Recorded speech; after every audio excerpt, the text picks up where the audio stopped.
안녕하세요. 주의 백성의 강건함을 위하여 매일 밥 짓는 목사 김태양입니다. 오늘의 말씀은 요한복음 12장 1절에서 19절까지의 말씀입니다. 오늘이라는 시간은 우리에게 참 중요한 시간입니다. 이 시간을 어떻게 주님 앞에 있어야 하는지 가르쳐 주시는 주님의 말씀입니다. 성경을 펼치십시오. 꼭 3번 먼저 읽어 주십시오. 오늘 본문에는 오늘이라는 시간을 전혀 다른 방향으로 살아가는 두 종류의 사람이 등장합니다.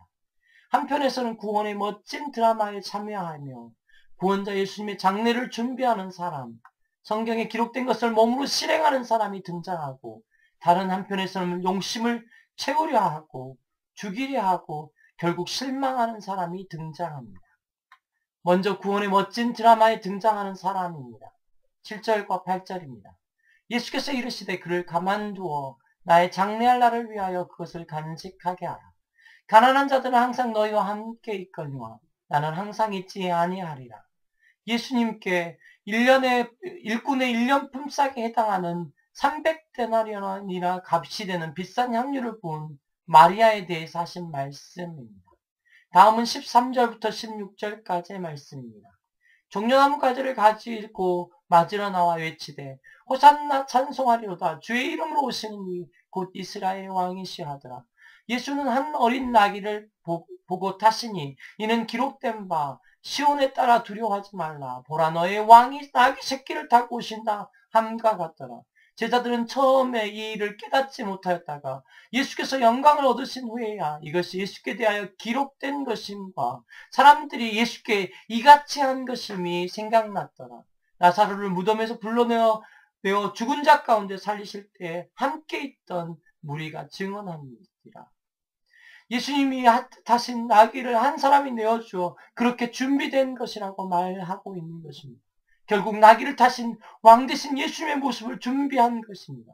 자기 자신도 앞으로 일어날 일을 예상하고 한 일은 아니었을 것이라 생각합니다. 그러나 명확한 것은 그들이 예수님의 죽음과 부활의 의미에 점점 더 가까워지고 있는 사람들이라는 것입니다. 본문에는 나사로 이름이 3번 등장합니다. 표현 방식도 거의 비슷한 모습으로 등장합니다. 1절입니다. 6월절 엿새 전에 예수께서 베다니에 이르시니 이곳은 예수께서 죽은 자 가운데서 살리신 나사로가 있는 곳이라. 9절입니다. 유대인의 큰 무리가 예수께서 여기 계신 줄을 알고 오니 이는 예수만 보기 위함이 아니요 죽은 자 가운데서 살리신 나사로도 보려 함이로다. 17절입니다. 나사로를 무덤에서 불러내신 자, 죽은 자 가운데서 나사로를 무덤에서 불러내어 죽은 자 가운데서 살리실 때 함께 있던 무리가 증언한지라. 시간이 좀 걸리기는 하지만 예수 그리스도의 죽음과 부활의 의미를 자신의 삶으로 배워가는 사람들이 있다는 것을 우리는 알 수 있습니다. 그러나 본문에는 불행하게도 전혀 반대편의 사람들이 등장합니다. 가장 마음을 아프게 하는 것은 예수님의 제자 가룟 유다입니다. 4절부터 읽어드리겠습니다. 제자 중 하나로서 예수를 잡아줄 가룟 유다가 말하되 이 향유를 어찌하여 300데나리온에 팔아 가난한 자들에게 주지 아니하였느냐 하니 이렇게 말하면 가난한 자들 생각함이 아니오 그는 도둑이라 돈꾀를 맞고 거기 넣은 것을 훔쳐가미로라.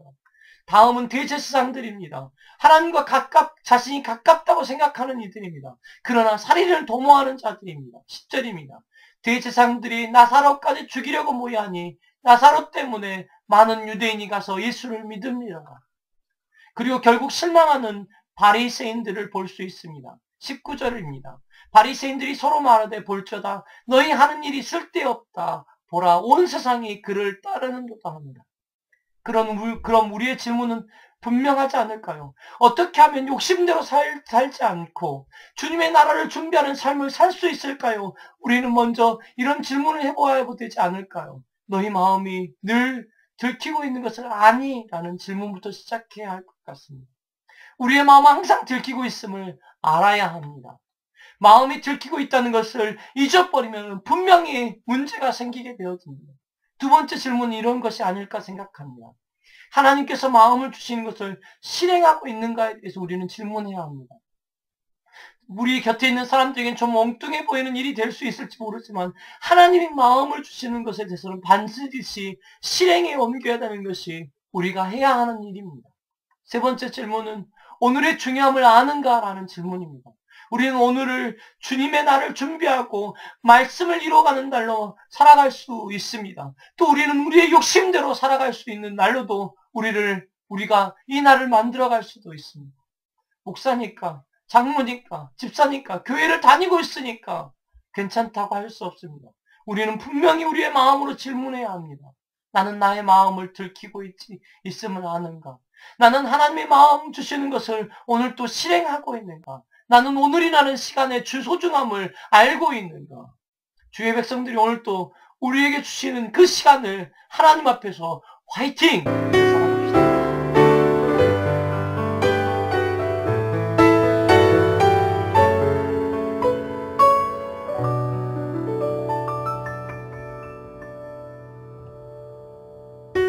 살아갑시다.